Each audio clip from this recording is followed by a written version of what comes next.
what's up? This is His Lordship, Word to the Wise, Part 2. Yeah, I just listened to Mother Earth interview Eliana's mom, and she kind of introduced her to people like this is the first time that we heard the mom speak. But of course, we all know that we've heard the mother before. Uncle Black even been down to the house, you know what I'm saying? And we are very familiar with Eliana's mom. But I did like the interview.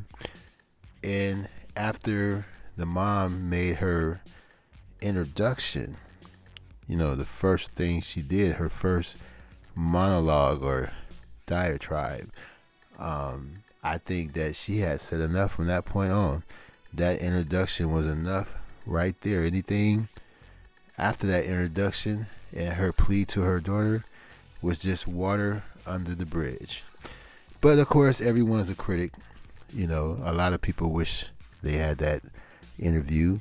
A lot of people, some people, not a lot, but an individual thought that they were the only one worthy of an interview like that, and thought that they would do a better interview than what we all witnessed. But you know, what better than the parent of a cult member, you know, being interviewed by someone who was in the cult, supported the cult, and had a change of heart and left the cult.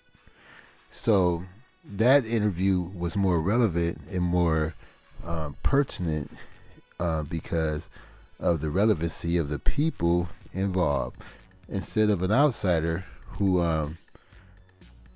if you call that person a clout chaser, they would have a problem, a deep problem. They don't consider anything they've done thus far clout chasing, and they consider themselves a valid, amateur journalist. You know what I'm saying? But asking loaded questions, is pretty much the opposite of what a true journalist does. I mean, all you have to do is read maybe one book or watch one video on integrity and the integrity of journalists.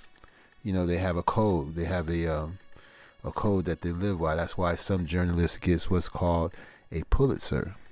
You know, I can also give you another example.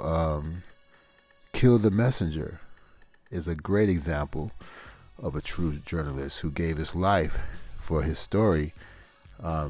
He had a great story on how the CIA used drugs to infiltrate the black community. They sold coke to the black community to raise money for the Contra Wars of South America, which freed Freeway Ricky Ross, who had a lifetime sentence, but he was able to be released within 20 years because of this story, this article. Unfortunately, the San Jose Mercury put a crack pipe on top of a CIA dossier for the cover of the story, which gave the impression that the CIA was involved.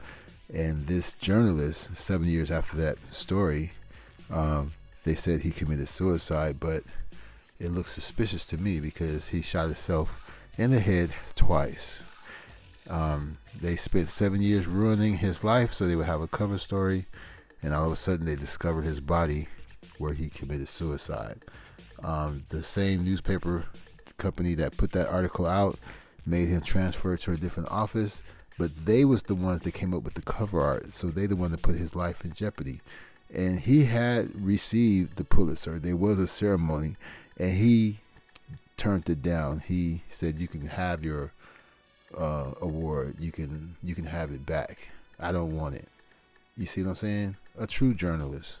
So yes, I think that Mama Earth was unbiased.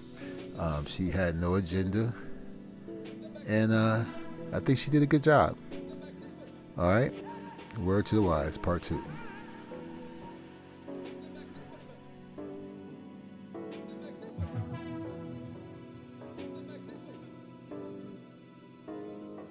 Yo, man, I don't think they heard you. Why don't you tell them what your name is?